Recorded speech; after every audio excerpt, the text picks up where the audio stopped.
Hello दोस्तों, यहाँ पर आप देख रहे हैं डॉक्टर विपिन कुमार को। और आज एज यूजुअल जैसे हम टॉपर्स को आपके सामने लाते हैं, उनसे इंटरेक्ट कराते हैं आपको मोटिवेट करने के लिए, और जिससे कि आपको बेनिफिशियल हो सके जो भी आप लोग एग्जाम तैयारी करते हैं। तो आज इसी सीरीज में हमारे साथ जो जुड़े हैं आदित्य शुक्ला, जो कि यूपी कैटेट एग्जाम जो 2022 का अभी हुआ है उसमें इन्होंने 7th रैंक सिक्योर किया है। तो फर्स्ट ऑफ ऑल मैं आदित्य शुक्ला को कंग्रेचुलेट करता हूँ, एक बहुत अच्छा उन्होंने जो अचीवमेंट किया है। तो ये अपनी स्ट्रेटजी को यहाँ पर आप लोगों के साथ शेयर करेंगे। तो जो भी यहाँ पर यूपी कैटेट के एस्पिरेंट्स हैं जो चाहते हैं कि यूपी कैटेट में पीजी करना और अच्छी रैंक लाना, उनके लिए ये वीडियो काफी हेल्पफुल होने वाली है। तो इस वीडियो को शुरू से लेके अंत तक बहुत ही ध्यान से देखिएगा। तो आज हमारे साथ आदित्य शुक्ला जुड़ चुके हैं। अब मैं आदित्य शुक्ला से रिक्वेस्ट करूंगा, please kindly share your strategy, और आप थोड़ा बहुत अपने बारे में भी आप इंट्रोडक्शन दे दें, कहाँ से आप आए, कैसे कहाँ से बीएससी किया। First of all thank you so much for giving me this opportunity. मेरा नाम आदित्य शुक्ला है और मैंने अपनी ग्रेजुएशन सरदार वल्लभ भाई Patel university of agriculture and technology Meerut से की है। और इस साल मैंने यूपी कैटेट पीजी का एग्जाम दिया है जिसमें मेरी अपने ग्रुप में 7th रैंक है, एमएजी ग्रुप एग्रीकल्चर के लिए। और जहाँ तक एग्जामिनेशन स्ट्रेटजी की बात है, पहले हम बात करेंगे यूपी कैटेट का जो एग्जाम पैटर्न है वो क्या रहता है। तो दो क्वेश्चन आते हैं, जो क्वेश्चन से 20 जनरल नॉलेज के। जनरल नॉलेज की बात करें तो मेनली जो क्वेश्चंस होते हैं वो करंट अफेयर से होते हैं। जैसे इस बार क्वेश्चंस आए थे कि who is the newly elected prime minister of Pakistan, world test champions trophy किसने जीती। और दो तीन क्वेश्चंस, और ओवरऑल देखें तो आउट ऑफ 25 12 to 13 क्वेश्चन हमारे करंट अफेयर से होते हैं। वो जरूरी नहीं है एग्रीकल्चर से रिलेटेड ही हो, वो करंट अफेयर्स कोई भी आपके जो न्यूज या फिर इवेंट्स हो रहे हैं उससे आ सकते हैं। तो यहाँ पे आप काफी स्कोर कर सकते हैं, मतलब रैंक आपका एडवांटेज होगा अगर आप न्यूज देखते हैं। तो इसके लिए आपको अलग से मेहनत भी नहीं करनी है। और आउट ऑफ 25 अगर आप 20 भी सही कर लेते हैं तो ये एक बहुत बड़ा एडवांटेज होगा आपके लिए, और जो कि रैंक डिसाइडर भी हो सकता है। उसके अलावा हम बात करें तो जो 175 क्वेश्चंस होते हैं वो आपके एग्रीकल्चर के ही होते हैं। उसमें भी मोस्टली न्यू न्यू ट्रेंड देखे तो ज्यादातर क्वेश्चंस अब प्लांट साइंस से ही आ रहे हैं। हालांकि दूसरे टॉपिक्स भी हैं लेकिन प्लांट साइंस से देखें, plant breeding, seed technology, plant patho से मिला के ओवरऑल 40 to 45 क्वेश्चंस हमारे इजीली हो जाते हैं। तो ये एक एरिया है जहाँ पे आपको ज्यादा मेहनत करनी है, और अगर इस पे इसको आप पढ़ते हैं अच्छे से, प्लांट साइंस को, तो काफी अच्छा स्कोर कर सकते हैं। अब अगर हम बुक्स की बात करें तो मेनली यूपी कैटेट के लिए 3 बुक्स हैं जिससे लगभग आपका 65 to 70% सिलेबस कवर हो जाएगा। ये 3 बुक्स हैं, एक तो है competitive book of agriculture by Nemraj Sunda, Arun Katyan volume 1 and Arun Katyan volume 2। ये तीन तीन बुक्स आपको पहले, सबसे पहले जरूरी है कि इनको अच्छे से बार बार रिवाइज कर लें, क्योंकि मोस्टली क्वेश्चन डायरेक्टली ही इन तीनों बुक्स से ही आते हैं। उसके बाद हम अगर सब्जेक्ट वाइज बात करें तो एग्रोनॉमी और एग्रोमेट्रोलॉजी, जिससे लगभग हमारे, अगर ऑफिशियली बात करें जो यूपी कैटेट ने अपने साइट पे इंफॉर्मेशन प्रोवाइड की है और वेटेज जो डिसाइड किया है अलग डिफरेंट सब्जेक्ट्स का, उनके अकॉर्डिंग तो एग्रोनॉमी से, एग्रोनॉमी एंड एग्रोमेट्रोलॉजी से टोटल 15 क्वेश्चंस आते हैं। और इन दोनों टॉपिक के लिए नेमराज सुंडा और अरुण कात्यान का वॉल्यूम 1 कंपल कंपल्सरी है और कंप्लीट भी है। इसके अलावा आपको, मुझे नहीं लगता कि एग्रोनॉमी कहीं और से पढ़ने की जरूरत है, ये सफिशिएंट है नेमराज सुंडा और अरुण कात्यान की वॉल्यूम 1। उसके बाद अगर हम बात करें सॉइल साइंस, सॉइल साइंस भी नेमराज सुंडा और अरुण कात्यान में कंप्लीट दिया हुआ है, आपको बाहर से देखने की जरूरत नहीं है। सॉइल साइंस में अगर हम टॉपिक्स की बात करें तो उसमें types of soils in India और प्रॉब्लमेटिक सॉइल्स हैं, ये दो टॉपिक सॉइल साइंस में सबसे ज्यादा इंपॉर्टेंट है। मोस्टली क्वेश्चन इससे ही रिपीट होके आते हैं, जैसे एसिडिक सॉइल, बेसिक सॉइल, इनकी पीएच, ये सारी चीजें आपको सुंडा में मिल जाएंगी। और मोस्टली क्वेश्चन यहीं से आते हैं, बहुत ज्यादा डीप में जाने की जरूरत नहीं है आपको इन सारे सब्जेक्ट्स के लिए। उसके बाद हम बात करें तो हॉर्टिकल्चर है। हॉर्टिकल्चर के लिए आप सुंडा पढ़ें पहले। उसमें मोस्ट इंपॉर्टेंट जो टॉपिक्स हैं वो हैं जो फ्रूट्स हैं उनके साइंटिफिक नेम, उनकी फैमिलीज, और जो वेराइटीज हैं, वेराइटीज से हमेशा क्वेश्चन आती हैं, आते ही आते हैं, हर बार होते हैं उससे क्वेश्चन। और जो फिजियोलॉजिकल डिजीजेज हैं वो हॉर्टिकल्चर में एक बहुत इंपॉर्टेंट टॉपिक है, वो भी आपको सुंडा में सारा मिल जाएगा जो भी है। अगर हॉर्टिकल्चर का वेटेज थोड़ा है, प्लांट साइंस के बाद हॉर्टिकल्चर भी काफी आती है, तो उसके लिए अगर आप अलग से पढ़ना चाहते हैं तो एनजी रंगा के पीडीएफ पढ़ सकते हैं। और उसके अलावा ऑनलाइन काफ़ी यूट्यूब पे काफ़ी कंटेंट मिल जाएगा आपको। तो आप हॉर्टिकल्चर वहाँ से पढ़ सकते हैं। और आपके सेमेस्टर के नोट्स, मैं ये जरूर कहूँगा कि आप अपने सेमेस्टर नोट्स को संभाल के रखें, क्योंकि उससे हमें बाद में बहुत फायदा होता है। किसी भी कॉम्पिटेटिव एग्जाम के लिए अपनी राइटिंग में जो नोट्स होते हैं उनका हमें काफी बेनिफिट मिलता है। तो हॉर्टिकल्चर आप इन दो बुक से करने के बाद अरुण कात्यायन की फर्स्ट वॉल्यूम में नया एडिशन जो है उसमें हॉर्टिकल्चर भी अब ऐड हो गया, पहले नहीं था। तो आप अगर नया नया एडिशन से पढ़ सकते हैं आप हॉर्टिकल्चर भी। ठीक है, अगर उसके बाद हम बात करें तो एनिमल हस्बेंड्री एंड डेयरिंग है। इसका भी आपको सुंडा में दे रखा है, लेकिन उतना ज्यादा नहीं, उतना सफिशिएंट नहीं है सुंडा में।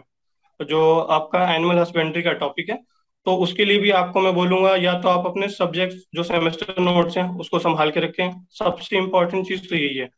अगर आपको आपने अपने नोट्स संभाल के रखे हैं सेमेस्टर वाले, तो आपको किसी कोचिंग या फिर इधर उधर भागने की जरूरत नहीं पड़ेगी और एक्स्ट्रा कोई बुक खरीदने की भी जरूरत नहीं पड़ेगी। लेकिन फिर भी इन केस आपके पास नहीं है तो आप ऑनलाइन यूट्यूब की हेल्प लें, या तो फिर एनजी रंगा के नोट्स, इसके लिए भी मैं प्रेफर करूंगा। उसके बाद आता है बायोकेमिस्ट्री। बायोकेमिस्ट्री के लिए हेल्पफुल सबसे ज्यादा रही, जो मेरे लिए रही, वो मेरे पास थी 11th और 12th की एनसीईआरटी, मैंने अभी तक संभाल के रखी हुई है, जिसमें बायोकेमिस्ट्री का भी काफी पोर्शन है, बायोटेक का भी है, बायोमोलिक्यूल्स। तो मैंने एग्जाम से पहले एनसीईआरटी 11th क्लास की जो है वो बहुत इंपॉर्टेंट है और वो मैंने रखी हुई थी, वही उससे ही मैंने पढ़ के एग्जाम दिया था। और उससे काफी कॉन्सेप्ट समझने में मुझे आसानी हुई थी। तो आप 11th की एनसीईआरटी प्रेफर कर सकते हैं बायोमोलिक्यूल्स चैप्टर के लिए, और जो भी बायोटेक का उसमें पार्ट दिया हुआ है 11th और 12th में भी कुछ पार्ट है, तो आप वहां से भी देख सकते हैं। उसके बाद एक टॉपिक है जो बहुत इंपॉर्टेंट है, प्लांट साइंस का ही है, वो है प्लांट पैथोलॉजी। अब प्लांट पैथोलॉजी टॉपिक की बात करें तो ये भी सुंडा में बहुत सफिशिएंट है, मोर देन सफिशिएंट है। क्वेश्चंस हमेशा उस जो सुंडा में मटेरियल दे रखा है, कंटेंट दे रखा है, उसमें से ही आते हैं। प्लांट पैथोलॉजी का सबसे इंपॉर्टेंट टॉपिक जो है वो है कॉजल ऑर्गेनिज्म और उसके साइंटिफिक नेम। हमेशा मोस्टली जो भी एग्जाम हैं, जितने भी रिपीटेटिव लास्ट ईयर के एग्जाम्स आप देखें, अगर आपको कहीं से क्वेश्चन मिलते हैं तो आप देखेंगे तो पैथो के दो या तीन कॉजल ऑर्गेनिजम्स तो आए ही हैं हर बार। या तो कॉजल ऑर्गेनिज्म किसी डिजीज के, या तो फिर उसके साइंटिफिक नेम्स, जो कि सुंडा में प्रॉपर एक टेबल बनी हुई है। और उसके बाहर से बहुत कम चांसेस हैं कि उसके बाहर से भी कुछ आएगा। तो प्लांट पैथो के लिए तो मैं सजेस्ट करूंगा कि सुंडा इज बेस्ट। और अरुण कातन के सेकंड वॉल्यूम में भी जो दे रखा है आप उसमें से भी पढ़े। ये दो बुक्स के अलावा आपको पैथो में तो कुछ बाहर से पढ़ने की जरूरत नहीं है। उसके बाद एक सब्जेक्ट है एग्रीकल्चरल इकोनॉमिक्स है। एग्रीकल्चरल इकोनॉमिक्स और स्टैट्स, हाँ इनका थोड़ा, इनका भी वेटेज थोड़ा है, बहुत ज्यादा है, लेकिन उस हिसाब से थोड़ा सुंडा और कात्यायन में मटेरियल उतना ज्यादा नहीं है। कात्यायन में सेकंड वॉल्यूम में, फर्स्ट वॉल्यूम सॉरी, इकोनॉमिक्स का पार्ट जो पार्ट है वो तो है ही है, उसके अलावा भी आपको ऑनलाइन पढ़ने की बहुत जरूरत है, क्योंकि इसमें कॉन्सेप्ट होते हैं जो कि बच्चे भूल जाते हैं लास्ट फोर्थ ईयर तक आते आते। अगर आपने सेमेस्टर एग्जाम में अच्छे से पढ़ा है और उसके नोट्स है तब तो ठीक है, वरना उसमें कॉन्सेप्ट है, आपको दोबारा पढ़ने की एक बार या फिर किसी और से समझने की जरूरत पड़ेगी। तो मैं सजेस्ट करूंगा इकोनॉमिक्स और स्टैट्स के लिए आप ऑनलाइन किसी बहुत सारे चैनल्स हैं, बहुत सारे आपको टीचर्स मिल जाएंगे, आप उनकी हेल्प ले सकते हैं, उनकी वीडियोस देखें और खुद से नोट डाउन करें जो वो समझा रहे हैं। और एक बार जरूर समझ लें, लास्ट मोमेंट पे आपको जरूरत है कि आपको कॉन्सेप्ट क्लियर हो, क्योंकि इकोनॉमिक्स और स्टैट्स ऐसा सब्जेक्ट है कि आप उसे रट नहीं सकते हैं। आपको कॉन्सेप्ट अगर पता होंगे, समझे हुए होंगे, तो ही आप एग्जाम में क्वेश्चन अटेम्प्ट कर सकते हैं। और बहुत बच्चे इन दो सब्जेक्ट में काफी पीछे रह जाते हैं, क्योंकि वो ज्यादा कॉन्सेप्ट को समझने की डीपली कोशिश नहीं करते हैं। अगर रटने की कोशिश करते हैं तो फिर एग्जाम में अटेम्प्ट करेंगे और वो क्वेश्चन गलत हो जाएंगे। और स्टैट्स में जो कुछ गिने चुने ही टॉपिक है जो जिनसे क्वेश्चन बार बार रिपीट होते हैं, जैसे है आपका डिजाइन है, उसमें डिफरेंट सैम्पलिंग डिजाइन्स हैं, प्लॉट डिजाइन्स, और उसके बाद हैं आपके एरर्स हैं, और मीन मीडियन मोड। इनसे काफी क्वेश्चन, मीन मीडियन मोड और वेरिएंस, इनसे तो क्वेश्चंस लगभग समझ लीजिए 3 से 4 पक्के हैं। और ये क्वेश्चंस आप तभी अटेम्प्ट कर पाएंगे और सही कर पाएंगे अगर आपको इनके कॉन्सेप्ट पता हो, तो रट के ये क्वेश्चंस तो होंगे नहीं। तो इसलिए मैं आपको बोलूंगा, जो भी बच्चे मतलब कैटेट के लिए प्रेपरेशन कर रहे हैं, पीजी के लिए, तो स्टैट्स और इकोनॉमिक्स के लिए तो आप किसी ऑनलाइन ट्यूटर या तो किसी सीनियर की हेल्प लें, नहीं तो आप यूट्यूब पे बहुत सारा फ्री फ्री कंटेंट है, आप वहां से लेक्चर ले सकते हैं। और इसको अपने नोट्स जरूर बना लें जब आप पढ़ें एक बार, क्योंकि बार बार तो पॉसिबल होता नहीं है यूट्यूब पे कि आप भूल गए तो दोबारा आप जाके देख रहे हो वहां पे यूट्यूब पे। तो आप उसके नोट्स बना लें और उसे रिवाइज करते रहें। हालांकि उसमें भी दे रखा है, सुंडा में भी है और कात्यायन में भी, लेकिन वो उतना सफिशिएंट नहीं है और उस तरीके से एक्सप्लेन भी नहीं किए हुए हैं टॉपिक्स। तो इन दो, इकोनॉमिक्स और स्टैट्स के लिए तो मैं आपको बोलूंगा कि ऑनलाइन जरूर हेल्प लें। यूट्यूब पे बहुत से कंटेंट मिल जाएगा आपको, वहां से देखें। और स्टैट से लगभग 13 से 14 क्वेश्चन आते हैं गिने चुने टॉपिक्स में से ही।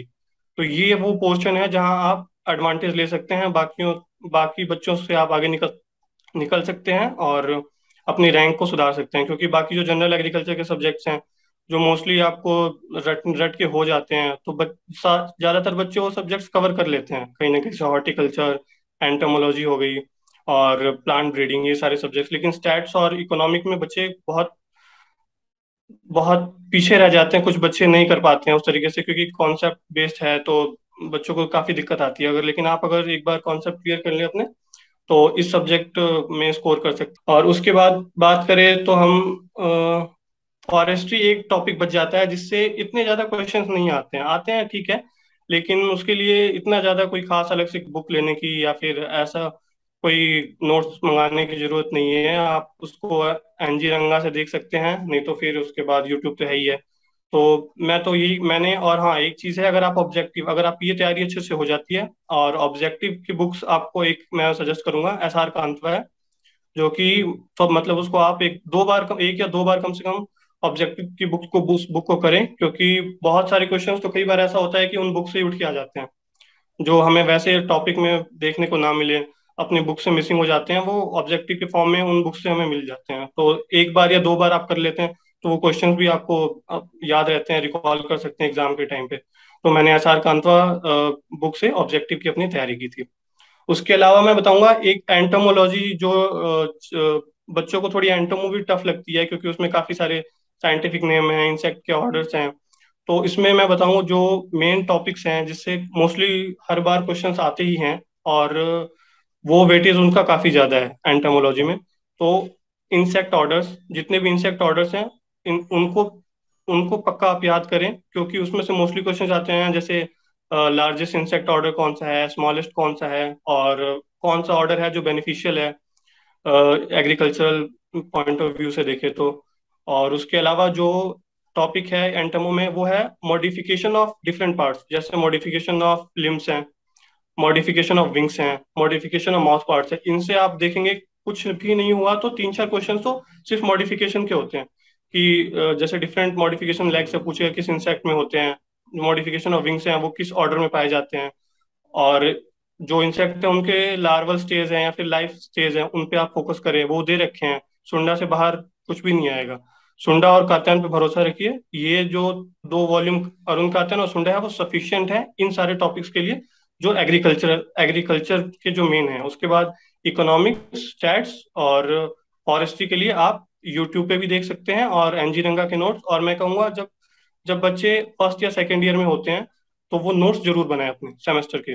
उन नोट्स का फायदा आपको आगे चल के कॉम्पिटेटिव एग्जाम जॉब्स के लिए भी होगा, और उसका फायदा आपको इन एंट्रेंस एग्जाम्स के लिए भी होगा, जो कि फिर बाद में आपको कहीं और से इधर उधर ढूंढने की जरूरत नहीं पड़ेगी। सफिशियंट है। यस सर, ये 3 बुक्स तो सफिशिएंट हैं। इसके अलावा यूट्यूब भी बहुत बहुत सफिशिएंट है, मोर देन सफिशिएंट है। बहुत सारी कोचिंग्स हैं, वो बहुत सी क्लासेस लेती हैं जो कि फ्री में अवेलेबल है बच्चों को। तो मुझे नहीं लगता कि और कोई बुक उन्हें खरीदने की जरूरत है इन 3 बुक्स के अलावा। एक ऑब्जेक्टिव है SR कांता, वो आप खरीद। सो उम्मीद करूंगा ये जो भी चीजें बताई हैं, मोस्ट ऑफ द एस्पिरेंट जो जिन्होंने इनको देखा और उस चीज को फॉलो करेंगे स्ट्रिक्टली, और डेफिनेटली जिस तरह से इन्होंने एक अच्छी रैंक सिक्योर किया है, आप भी सिक्योर कर सकते हो। तो आदित्य शुक्ला, बहुत बहुत धन्यवाद, and best of luck for your future endeavours. जिस चीज के लिए भी चाहते हो आपको, उसमें आप सक्सेस हो। और अपना थैंक यू। अच्छा कंट्रीब्यूशन देने के लिए इस प्लेटफॉर्म पर आपका बहुत बहुत धन्यवाद। Thank you so much sir.